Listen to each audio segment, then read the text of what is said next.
മറ്റൊരു വീഡിയോയിലേക്ക് സ്വാഗതം. ഇന്നിവിടെ വിശകലനം ചെയ്യുന്നത് 1/11/1999 ജനിച്ച ഒരാളുടെ ഗ്രഹസ്ഥിതിയാണ്. ആയില്യമാണ് നക്ഷത്രം. ആയില്യം 1-ാം പാദം. മീന ലഗ്നം. 2-ൽ വ്യാഴം ശനി. 3-4 ഭാവങ്ങൾ ശൂന്യം. 5-ൽ ചന്ദ്രൻ രാഹു. 6-ൽ ശുക്രൻ. 7 ശൂന്യം. 8-ൽ സൂര്യൻ. 9-ൽ ബുധൻ. 10-ൽ കുജൻ. 11-ൽ കേതു. 12-ൽ ഗുളികൻ. ഇതാണ് ഇദ്ദേഹത്തിൻ്റെ ഗ്രഹസ്ഥിതി. ഈ ഗ്രഹനില പരിശോധിക്കുന്ന സമയത്ത് ലഗ്നാധിപൻ ആയിട്ടുള്ള ഗ്രഹം വ്യാഴം 2-ൽ നീചനായ ശനിയോടൊത്ത് നിൽക്കുന്നു. നീചഭംഗ രാജയോഗമുള്ള ശനി തന്നെയാണിത്. പക്ഷേ ഇത്തരം ആളുകൾക്ക് പൊതുവെ ചെറുപ്പകാലത്ത് അത്യാവശ്യം നല്ല രീതിയിൽ തന്നെ ബുദ്ധിമുട്ടുകൾ, സ്ട്രഗിൾസ് ഉണ്ടായ ശേഷമായിരിക്കും ജീവിതത്തിലെ ഉയർച്ച എന്ന് പറയുന്ന പ്രക്രിയ, ആ ഒരു ഘട്ടം തുടങ്ങുക.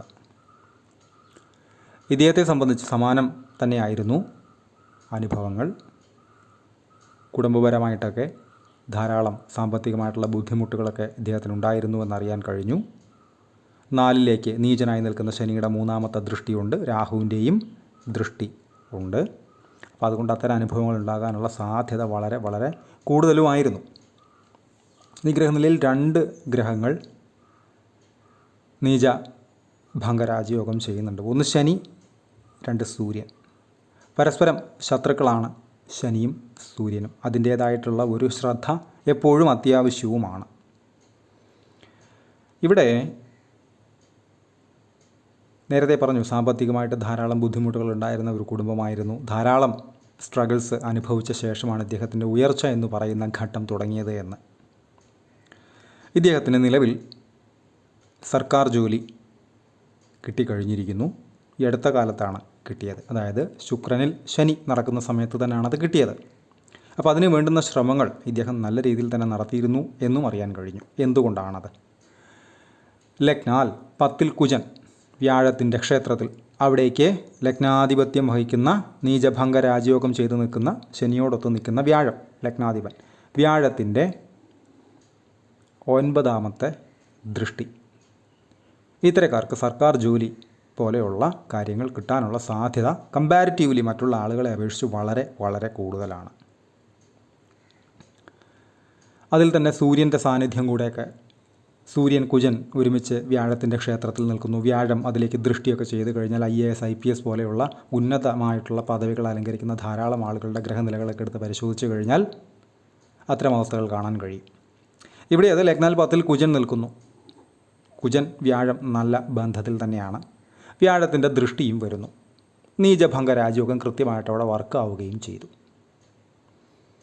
അപ്പോൾ ശനിയുടെ അപഹാരത്തിൽ തന്നെയാണത് കൃത്യമായിട്ട് ലഭിച്ചത്.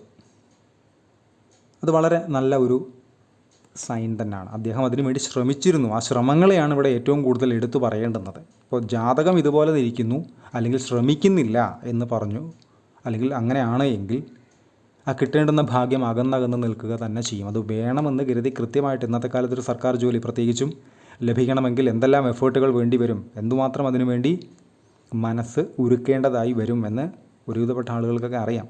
അത്രയും മത്സരബുദ്ധിയുള്ളൊരു മേഖല കൂടിയാണത്. അപ്പോൾ ജാതകത്തിൻ്റെ ഒരു ആനുകൂല്യം അവിടെ കൃത്യമായിട്ട് പോസിറ്റീവായിട്ട് ഭവിക്കുകയും ചെയ്തു. ഇദ്ദേഹത്തിൻ്റെ ശുക്രൻ നിൽക്കുന്നത് ലഗ്നാൽ 6-ലാണ്, ശത്രുക്ഷേത്രത്തിലാണ് എന്നിരുന്നാൽ തന്നെയും വ്യാഴത്തിൻ്റെ 5-ാമത് ദൃഷ്ടി അവിടെയുമുണ്ട്. ശുക്രദശ നടക്കുന്നു, നല്ലതാണ്.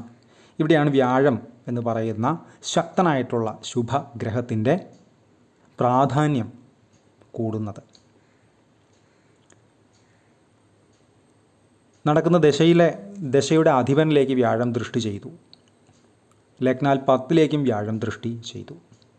ഇത് രണ്ടും ഇവിടുത്തെ ഏറ്റവും വലിയ കാരണങ്ങൾ തന്നെയാണ് ഇദ്ദേഹത്തിന് സർക്കാർ ജോലി ലഭിക്കുന്നതിന്. അത് ശനി നീചഭംഗ രാജയോഗം ചെയ്യുന്ന ശനിയുടെ അപഹാരം വന്നപ്പോൾ അത് കിട്ടുകയും ചെയ്തു. എന്നാൽ ഇതിൽ ചില നെഗറ്റീവ്സും ഈ ഗ്രഹനിലയിൽ ഉണ്ട്.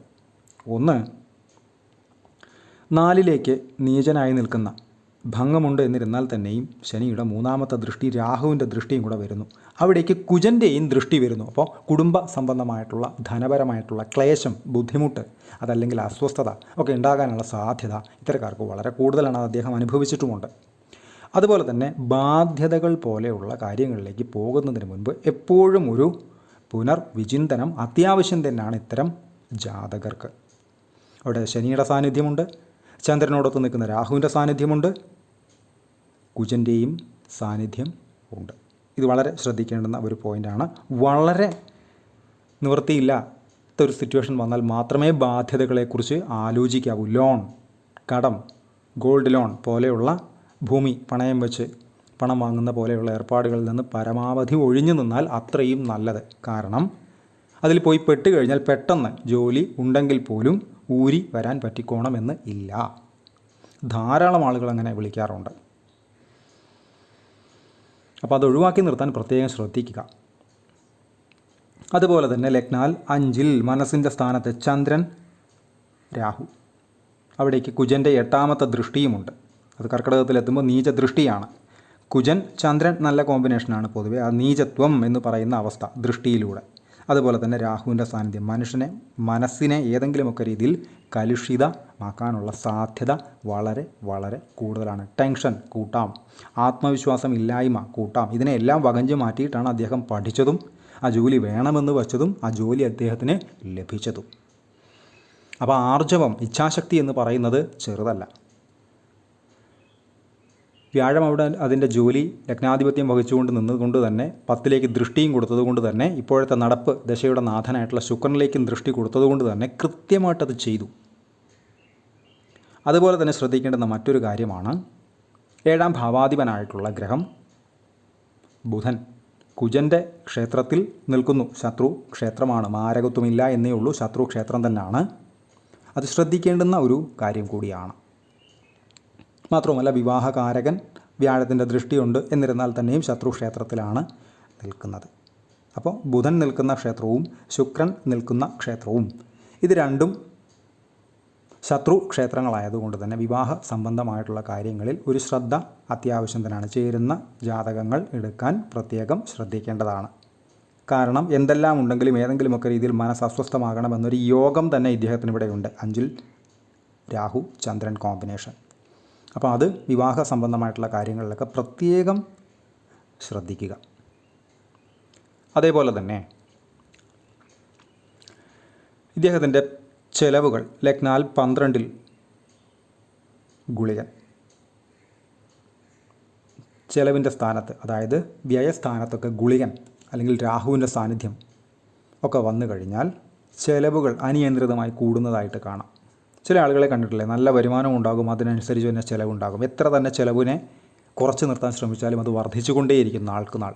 അപ്പോൾ അത് വളരെ ശ്രദ്ധിക്കേണ്ടുന്ന ഒരു കാര്യം തന്നെയാണ്. ശ്രദ്ധിച്ചു മാത്രം ചിലവുകളെ ഇവിടെ കണക്ക് കൂട്ടി മുന്നോട്ട് പോകാൻ ഒരു തീരുമാനം തന്നെ ഇവിടെ എടുക്കേണ്ടിയിരിക്കുന്നു. ഇത് വളരെ കണിശമായും ശ്രദ്ധിക്കേണ്ടുന്ന ഒരു കാര്യമാണ്. അപ്പോൾ ഇത്തരം 1-2 കാര്യങ്ങളൊക്കെ ശ്രദ്ധിച്ച് പോയി കഴിഞ്ഞാൽ ജോലി സംബന്ധമായിട്ടുള്ള കാര്യങ്ങൾക്കൊക്കെ അതിനുശേഷം ഉയരുന്ന രീതി, ഉയർച്ച, പ്രൊമോഷൻ പോലുള്ള കാര്യങ്ങൾക്കൊക്കെ വളരെ വളരെ നല്ലത് തന്നെയാണ് ഈ ഗ്രഹനില. 2031 വരെ ശുക്രനാണ്. അതിനുശേഷം സൂര്യൻ നീച ഭംഗമുണ്ട്. എന്നാൽ ശനിയുടെ സ്വാഭാവികമായിട്ടുള്ള 7ാം ദൃഷ്ടിയിലാണ്. അതുകൊണ്ട് തന്നെ ഈ സൂര്യദശയെ പ്രത്യേകം ഒന്ന് കരുതുക തന്നെ വേണം. അതിൽ തന്നെ സൂര്യൻ്റെ അപഹാരം, സൂര്യനിൽ ശനിയുടെ അപഹാരം പോലെയുള്ള അപഹാരങ്ങളെയൊക്കെ പ്രത്യേകം ഒന്ന് കരുതുക തന്നെ വേണം എന്നും തിരിച്ചറിയുക. ഇദ്ദേഹത്തിൻ്റെ ദശകൾ എടുത്താൽ ആയില്യമാണ് നക്ഷത്രം. ബുധദശയിൽ ജനിച്ചു. 2004 വരെ ബുധൻ, അതിനുശേഷം 7 കൊല്ലം കേതു 2011 വരെ, അതിനുശേഷം ശുക്രൻ 2031 വരെ, അതിനുശേഷം സൂര്യൻ 2037 വരെ 6 കൊല്ലം, അതിനുശേഷം 10 കൊല്ലം ചന്ദ്രൻ 2047 വരെ, ശേഷം കുജൻ, രാഹു, ഗുരു എന്നീ ക്രമത്തിലാണ് ഇദ്ദേഹത്തിൻ്റെ ദശകൾ കടന്നു പോകുന്നത്. അതിൽ തന്നെ നേരത്തെ പറഞ്ഞു ശുക്രനിൽ ശനിയാണ്. 23/11/2023 തൊട്ട് 23/1/2027 വരെയുള്ള സമയം ശുക്രനിൽ ശനിയാണ്. അപ്പോൾ ഈ ശനിയുടെയൊക്കെ ആദ്യ 2023 ആ ഒരു തുടങ്ങുന്ന ഘട്ടമൊക്കെ കുറച്ച് ടഫ് തന്നെയാണ്. അദ്ദേഹത്തിന് ജോലി കിട്ടിയിട്ട് ഏതാനും മാസങ്ങൾ കഷ്ടിയാവുന്നതേ ഉള്ളൂ. അപ്പോൾ അത് ശ്രദ്ധിക്കേണ്ടുന്ന ഒരു കാര്യം തന്നെയായിരുന്നു ഈ പറയുന്ന ശനിയുടെ തുടക്കമെന്ന് പറയുന്നത്. അദ്ദേഹം അത്യാവശ്യം നല്ല രീതിയിൽ ക്ലേശപ്പെട്ട് ജീവിച്ചിരുന്ന ഒരു വ്യക്തി കൂടിയാണ്. അപ്പോൾ അതിൻ്റെ എല്ലാം ഗുണം തന്നെ ആ ഒരു ടൈമിൽ തന്നെ അത് കിട്ടിയിട്ടുണ്ട്. അത് വളരെ നല്ല ഒരു സൈൻ, ഒരു സൂചന തന്നെയാണ്. അപ്പോൾ ഈ പറഞ്ഞ 1-2 ചെലവ് സംബന്ധമായിട്ടുള്ള കാര്യങ്ങൾ, മനസ്സിൻ്റെ പ്രവർത്തനങ്ങൾ പോലെയുള്ള കാര്യങ്ങൾ, വിവാഹ സംബന്ധമായിട്ടുള്ള കാര്യങ്ങളൊക്കെ ഒന്ന് ശ്രദ്ധിച്ച് പോയി കഴിഞ്ഞാൽ അത്യാവശ്യം നല്ല രീതിയിൽ ജീവിക്കാനുള്ള ചുറ്റുപാടുകൾ ഉണ്ടാക്കാൻ സാധ്യതയുള്ളൊരു ഗ്രഹനില കൂടിയാണിത് എന്ന് മനസ്സിലാക്കുക. പെയ്ഡ് കൺസൾട്ടേഷൻ ആവശ്യമുള്ള ആളുകൾക്ക് ഈ നമ്പറിൽ കോൺടാക്റ്റ് ചെയ്യാവുന്നതാണ്. കോൺടാക്റ്റ് ഡീറ്റെയിൽസ് ഡിസ്ക്രിപ്ഷനിൽ കൊടുത്തിട്ടുണ്ട്. ഇത്തരം വീഡിയോസ് ഇനിയും തുടരും. നന്ദി.